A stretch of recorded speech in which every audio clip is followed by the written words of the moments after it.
Nga shtuna 28 qershor, besimtarët musliman shkëputën nga regjimi i tyre i përditshëm duke u gëzuar fillimit të muajit të Ramazanit dhe njëherë duke u nënshtruar rregullave të këtij muaji, i cili privon besimtarët agjërues nga të ngrënët dhe të pirit nga agimi deri në perëndimin e diellit.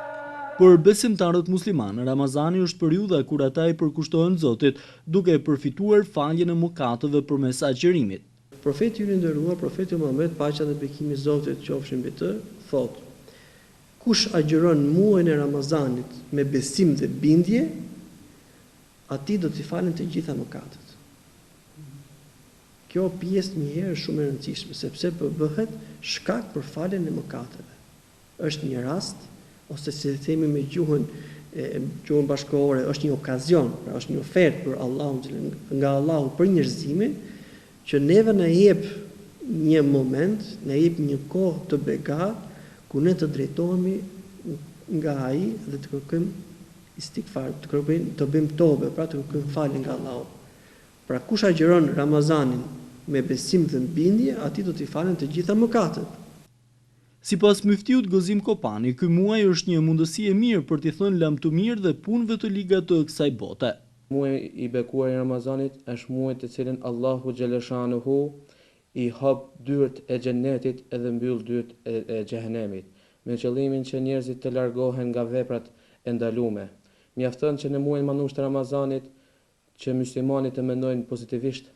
për të tjerët. Mjafton që muajin manusht të Ramazanit që muslimanët të japin sadaka, të lutin Allahun xhaleshanuhu në atë mënyrë që ai din. Mjafton që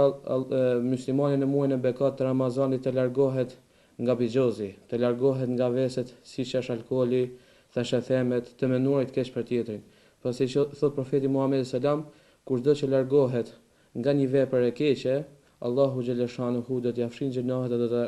do t'i japë një sevap, do t'i shtojë një sevap atij. Agjërimi, të cilin besimtarët e konsiderojnë si periudhën e artë të vitit, është dhe muaji i çlirimit shpirtëror, i kalitjes së durimit, muaji i bashkimit dhe barazisë mes njerëzve, muaji i zbritjes së Kuranit dhe muaji i mirësisë. Ky Ramazan, ky muaj i shenjtë, muaji i begat, të gjej gjithë Shqipërinë, gjithë popullin shqiptar, dhe posaçërisht që ndodhemi këtu në rrethin e Pukës, gjithë pukianët, që Zoti t'ju sjellë atyre harmoni, mirësi, begati, shëndet dhe jetë në familjet e tyre, dhe Zoti i mëshiroft dhe na drejtoft në rrugën e tij, Zoti lëshoft dashurinë në zemrat tona dhe mshurinë dhe mirëkuptimin siç e kemi që ta avancojmë edhe sa më shumë, dhe lëshoft mëshirën e tij në familjet tona, ke fëmijët tanë, ke prindit tanë dhe në gjithë shoqërinë tonë. Zoti e ruaj Shqipërinë dhe gjithë vendin tonë nga gjithë ato të këqijat që mund të ndodhin, sepse çdo gjë është në dorën e tij. Uroj që ky Ramazan të jetë me të vërtetë një dush për ne, një shpërlarje për ne shpirtërore, ashtu siç njeriu ka nevojë të shpërlahet fizikisht, edhe shpirtërisht ka nevojë të shpërlahet dhe të afrohet me Zotin, sepse afrimi me Zotin është vetëm se fitim dhe nuk është asgjë tjetër vetëm se një ofertë tepër e madhe dhe fitim për individin, se Zoti nuk ka nevojë për adhurimet tona, ne kemi nevojë për mëshirën dhe ndihmën e tij. Agjërimi i lehtë është urimi që përcjellet me fillimin e këtij muaji për të gjithë agjëruesit.